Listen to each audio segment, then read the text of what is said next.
अभी रिसेंटली हमने देखा कि पंजाब एफसी आईएसएल में खेलने वाली है, आईएसएल में ऐड हुई है एंड अब इंडियन सुपर लीग में 12 टीम्स होने वाली है अगले सीजन में। ये पूरी डेवलपमेंट, ये अनाउंसमेंट दो तीन रीजन से स्पेशल है। पहला तो ये कि जो 2019 में इंडियन फुटबॉल रोड मैप बना था, जिसके अंडर आई लीग को सेकेंड टियर बना दिया गया था और आई लीग के विनर्स को आईएसएल में प्रमोट किया जाना था, वो पूरे पॉइंट का किक ऑफ हो गया है ऑफिशियली पंजाब एफसी के प्रमोशन से। पंजाब एफसी ने पिछला सीजन आई लीग का जीता था एंड अब ऑफिशियली वो आईएसएल में प्रमोट होकर जा रहे हैं। एक और चीज ये इंटरेस्टिंग बना रही है पूरे सिचुएशन को, वो है कि पंजाब एफसी आई लीग जीतकर अपना प्रमोशन आईएसएल में अर्न करने के बावजूद आईएसएल में खेलने के लिए 12 करोड़ रुपए देने वाले। क्यों, आज बात करते हैं। इंडियन सुपर लीग जब शुरू हुई थी 2014 के आसपास, तब सारी जो पार्टिसिपेटिंग टीम्स थी उस टाइम की, उनके साथ एक अग्रीमेंट था कि जी जो टीम इसमें एंट्री करेगी, जो टीम इसका हिस्सा बनेगी लीग का, उन सबको हर साल का एक मेंबरशिप फी देना होगा आईएसएल को, जो कि कुछ 12-13 करोड़ के आसपास का बन रहा है। एंड उसके बदले जो सेंट्रल रेवेन्यू पूल रहेगा आईएसएल का, जो आईएसएल का जो सेंट्रली एक कमाई का वो रहेगा पूरा, जिसके अंदर सारा आपका अलग अलग स्पॉन्सर्स, ब्रॉडकास्ट डील्स वगैरह सब कुछ मिला के जो पैसा बनेगा, उसमें हर टीम को एक शेयर मिलेगा। अब जो 2019 में रोड मैप बना था उसके हिसाब से जो आई लीग से टीम्स प्रमोट होकर आ रही हैं, उन लोगों को ये पैसे देने की जरूरत नहीं है। बट सिंस वो पैसे नहीं दे रहे हैं, ये मेंबरशिप फी नहीं दे रहे हैं हर साल के 12, 13, 14 करोड़ रुपए, उन लोगों को सेंट्रल रेवेन्यू पूल में शेयर नहीं मिलेगा। लास्ट ईयर का सेंट्रल रेवेन्यू शेयर का जो एक एस्टिमेशन लगाया जा रहा था, वो हर टीम का था कुछ 16 करोड़ रुपए के आसपास। ऐसे में पंजाब एफसी का ये डिसीजन कि नहीं जी, हम प्रमोट होकर तो आए हैं बट फिर भी we will buy into this league, हम लोग मेंबरशिप फी देंगे, ये थोड़ा सा समझ आना शुरू होता है। मतलब मेंबरशिप के पैसे दे दो और एक शेयर ले लो, फेयरली स्ट्रेट फॉरवर्ड। बट यहाँ पे आता है एक छोटा सा कंसर्न, जो कि एक एक्चुअली काफी बड़ा कंसर्न है आईएसएल के फाइनेंसेस के अराउंड। हमने 2019-20 तक के जो फिगर्स हैं उसके हिसाब से कुछ मेंबरशिप फीस जो जितनी भी टीम्स ने मिलाकर दिया था आईएसएल को, वो कुछ था अराउंड 780 करोड़ के आसपास। जो सेंट्रल पूल में से वापस मिला है टीम्स को टोटल, वो रहा है उस 2019-20 वाले सीजन के फिगर्स तक, वो था कुछ 540 करोड़ के आसपास। मतलब क्लियर लॉसेस टीम्स के लिए, क्लियर लॉसेस लीग्स के लिए, एंड एक बहुत ही क्लियर एक चीज कर देता है कि जी सेंट्रल रेवेन्यू पूल जो है वो इतना कोई बहुत बड़ा एक लुक्रेटिव डील नहीं है किसी के लिए भी उस दिन तक। एंड उसके बाद पेंडेमिक शुरू हुआ, अगले 2-3 साल काफी खराब हुए, फाइनेंशियली काफी ज्यादा लॉसेस हुए, तो ऐसा नहीं है कि उसके बाद से रिकवरी हो गई है। एंड हमने ये देखा था कि 2021 में एक काफी डिस्कशन चल रहा था, जो बेंगलुरु एफसी के ओनर हैं पार्थ जिंदल साहब, उन्होंने नीता अंबानी को, जो इस पूरे आईएसएल की हेड हैं, उनको एक लेटर लिखा था कि जी हमारी टीम बेंगलुरु एफसी, जो कि एक एक्चुअली सक्सेसफुल और ज्यादा पॉपुलर टीम्स में से है, वो कुछ 25 करोड़ का लॉस हिट कर रही है हर साल, एंड पेंडेमिक के टाइम पे ये लॉस और ज्यादा बढ़ गया है। ये एक बहुत बड़ा कॉज फॉर कंसर्न है सबके लिए, नॉट जस्ट जो इन्वॉल्व है एडमिनिस्ट्रेशन में, बट जो भी लोग एक्चुअली चिंता करते हैं इंडियन फुटबॉल की हेल्थ की, आईएसएल की हेल्थ की। बिकॉज अगर तो फाइनेंशियली वायबल नहीं रहेगा ये प्रोडक्ट लंबे टाइम तक, तो बहुत जल्दी बंद हो सकता है। हमने देख लिया है ऑलरेडी इसका रिपल इफेक्ट फाइनेंशियली वायबल ना होने का। दिल्ली डायनामोस जो टीम थी वो अपने आप को सस्टेन नहीं कर पा रही थी दिल्ली में, फैन बेसेस और व्हाटएवर रीजंस। उन्होंने ओडिशा एफसी बना लिया खुद को, ओडिशा में रिलोकेट करके वो लोग। एफसी पुणे सिटी करके एक टीम होती थी शुरू में, वो बंद हो गए बेचारे, बिकॉज लॉसेस बहुत ज्यादा हो रहे थे, नहीं हैंडल हो रहे थे। एटलेटिको डे कोलकाता शुरू में चैंपियंस बने, वो सक्सेसफुल टीम रही थी, बट वो भी ढंग से नहीं फाइनेंशियली कोप अप कर पा रहे थे। फिर उसके बाद एटीके का मर्जर हो गया मोहन बगान के साथ, एंड अब मोहन बगान सुपर जायंट्स है फॉर सम रीजन। बट ये रिपल इफेक्ट्स हमने देखे हैं अलग अलग टीम्स में। अगर क्लब्स के रेवेन्यू सोर्सेज की बात करूं मैं, सेंट्रल पूल को एक मिनट के लिए हटा देते हो, हमने बात कर ली, it is not exactly enough for a club to sustain. Obviously clubs का अपना अपना रेवेन्यू सिस्टम भी रहता है, हमने आईपीएल वगैरह में भी देखा। क्लब्स का जो रेवेन्यू सिस्टम है, सब क्लब्स का जो रेवेन्यू शेयर है मेजर आता है आपका टिकट सेल से।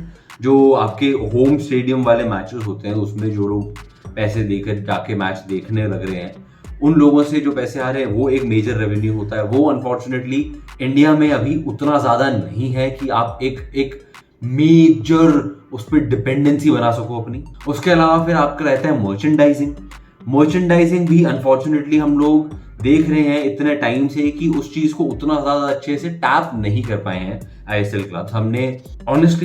हमने सबने देखा है रियल मैड्रिड की जर्सी पहने हुए लोगों को, लिवरपूल की जर्सी पहने हुए, Barça, United, Manchester United, Manchester city भी अब आ गए हैं धीरे धीरे फूट फूट के।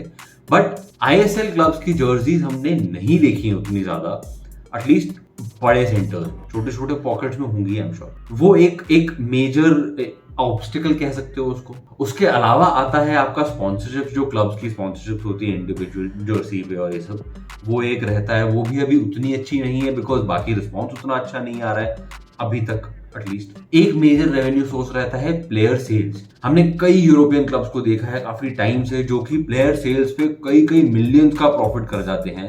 इंग्लैंड में भी देखा है हमने, इवन प्रीमियर लीग में देखा है हमने, ब्राइटन, साउथहैम्पटन, इस टाइप के क्लब्स लिटरली 1 मिलियन में प्लेयर खरीदेंगे, 50 मिलियन में प्लेयर बेच देंगे, वही वाला 2 साल के अंदर अंदर।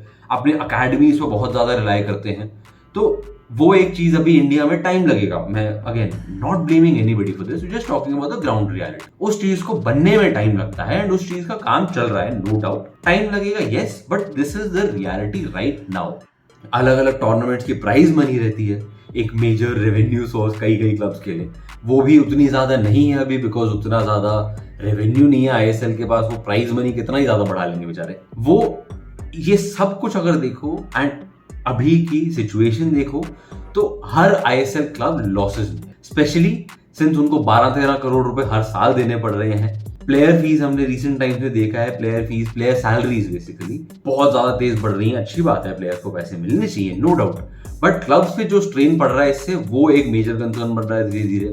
एंड ये सबको सपोर्ट करने के चक्कर में एक वो जो मेंबरशिप फीस वाला चीज है वो मेजर स्ट्रेन बन रहा है धीरे धीरे। तो ऐसे में पंजाब एफसी इस टाइम पे राइट नाउ ये डिसीजन क्यों ले रहे हैं, थोड़ा सा समझने की कोशिश कर सकते हैं हम बाहर बैठ के। हमसे एक मेजर चेंज हो रहा है इस सीजन में। अभी तक के जो 9 सीजन हुए हैं आईएसएल के, सब में स्टार स्पोर्ट्स रहा है ब्रॉडकास्टिंग पार्ट। ब्रॉडकास्टिंग रेवेन्यू एक मेजर रेवेन्यू सोर्स होता है किसी भी लीग के लिए, किसी भी लीग की टीम के लिए अक्रॉस द वर्ल्ड। आईपीएल में भी हमने देखा है, प्रीमियर लीग में हमने देखा है, कई करोड़ों की डील्स हैं वहां पे ब्रॉडकास्टिंग की और वो सब में बांटी जाती है। आईएसएल में एक जो शुरू से जो भी रीजंस की वजह से, जो भी पार्टनरशिप्स की वजह से इस डायनामिक को एस्टैब्लिश किया गया, but star sports was one of the founding partners of ISL and उस वजह से उन लोगों को ब्रॉडकास्टिंग राइट्स के पैसे नहीं देने पड़ रहे थे आईएसएल को अलग से। ब्रॉडकास्टिंग उनकी थी पिछले 9 सालों तक। ये एक चीज चेंज हो रही है, वो वाली डील अब हो चुकी है खत्म। अब एफएसडीएल जो कि ये पूरे आईएसएल वगैरह को चलाती है इंडिया में, एफएसडीएल ने अभी टेंडर निकाला है रिसेंटली 2-3 दिन पहले एंड बेस प्राइस जो रखा है उस टेंडर का 2 साल के मीडिया राइट्स के लिए वो है 550 करोड़। अगेन बाकी सबसे कंपेयर करो तो कम है, but it is a major boost right now in the whole central revenue pool, क्योंकि वहीं से निकल के जाएगा पैसा ऑब्वियसली। एंड अगर कोई भी चैनल, जैसे अभी हमने देखा है रिसेंटली जो रूमर्स आ रहे हैं, रिपोर्ट्स आ रही है, उसके हिसाब से आपका नेटवर्क 18, जियो वगैरह ये लोग इन्वॉल्व हैं, स्टार वाले फिर से इंटरेस्टेड हैं, सोनी लिव इंटरेस्टेड है आईएसएल के, सोनी एंड सोनी स्पोर्ट्स वगैरह इंटरेस्टेड है आईएसएल के राइट्स में। ये एक मेजर बूस्ट हो सकता है इस पूरी फुटबॉलिंग इकोनॉमी के लिए, इस लीग के लिए। उसके अलावा अभी जहां पे इंडियन फुटबॉल खड़ा है, अभी जहां पे हम लोग ये पूरे स्पोर्ट को लेकर खड़े हैं, थोड़ा सा लीग को लेकर खड़े हैं, वो एक मोमेंटम बन रहा है धीरे धीरे करके, इंटरेस्ट डेवलप हो रहा है धीरे धीरे करके। पिछले कुछ टाइम में हमने देखा है किस तरह से एक्चुअली लोग इंटरेस्टेड हैं इंडियन फुटबॉल टीम के परफॉर्मेंसेस में, एक्चुअली लोगों को फर्क पड़ना शुरू हुआ है। सबसे पहली चीज किसी भी स्पोर्ट की डेवलपमेंट में आपको फर्क पड़ना चाहिए। हारे तो फर्क पड़ना चाहिए, जीते तो फर्क पड़ना चाहिए, ड्रॉ हो तो फर्क पड़ना चाहिए कोई भी गेम।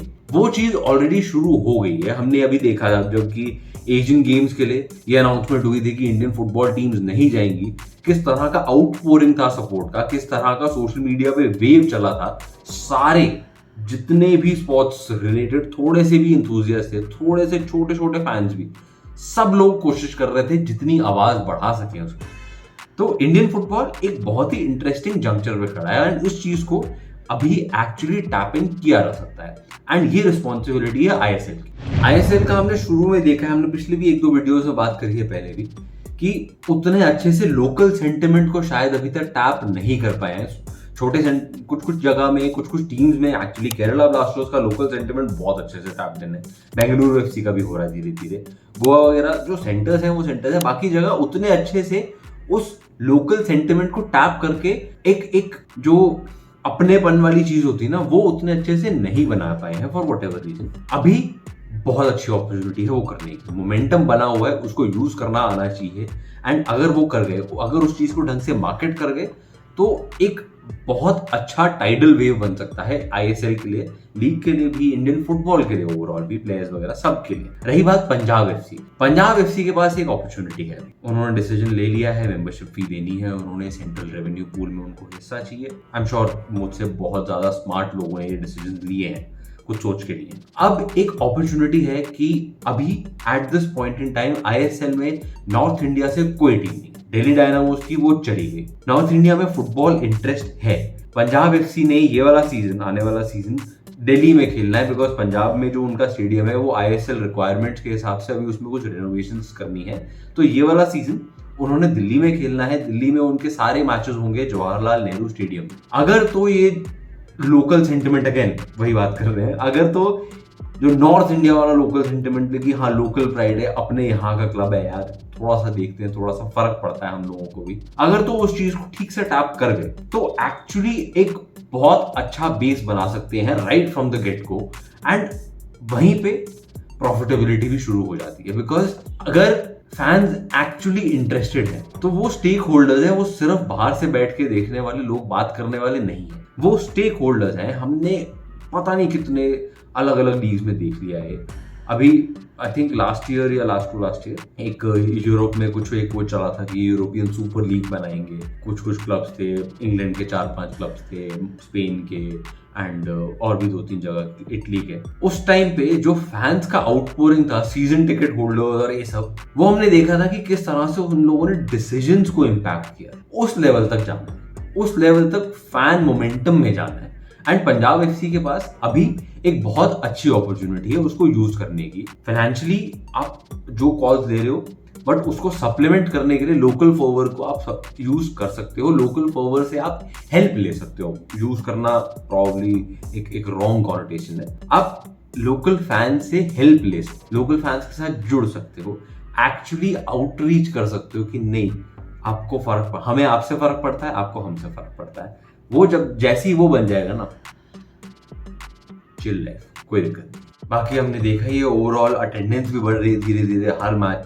सब, मतलब सारे टीम्स के मैचेस की, ड्यूरेंट कप में भी बहुत तगड़े अटेंडेंस नंबर्स आ रहे हैं। इनफैक्ट नॉर्थ ईस्ट यूनाइटेड और शिलोंग लजोंग का मैच था जो 4-0 जीते थे नॉर्थ ईस्ट यूनाइटेड वाले, उसमें कुछ 13,500 का अटेंडेंस था उस मैच के लिए। वो पिछले सीजन में नॉर्थ ईस्ट यूनाइटेड की हाईएस्ट अटेंडेंस से कई ज्यादा था। तो इंटरेस्ट है, यूज एंड उस चीज को एक्चुअली टैप इन कर लें अगर, तो बहुत बढ़िया काम हो सकता है। रियली हो जो लोग बैठे हैं, जो ये लोग डिसीजंस ले रहे हैं, जो लोग इस पूरी चीज के लिए रिस्पॉन्सिबल है, फैन आउटरीच और इस सब के लिए, वो कहीं ना कहीं इन चीजों के बारे में और ज्यादा सोच रहे होंगे एंड आई होप ये हो जाए यार, बिकॉज इंडिया में फुटबॉल ग्रोथ के लिए लीग सिस्टम बहुत बहुत ज्यादा जरूरी है। बाकी आपका क्या कहना है इस पूरे सिस्टम के बारे में? आपका क्या कहना है कि आईएसएल क्लब्स एक्चुअली प्रॉफिटेबल हो पाएंगे या नहीं?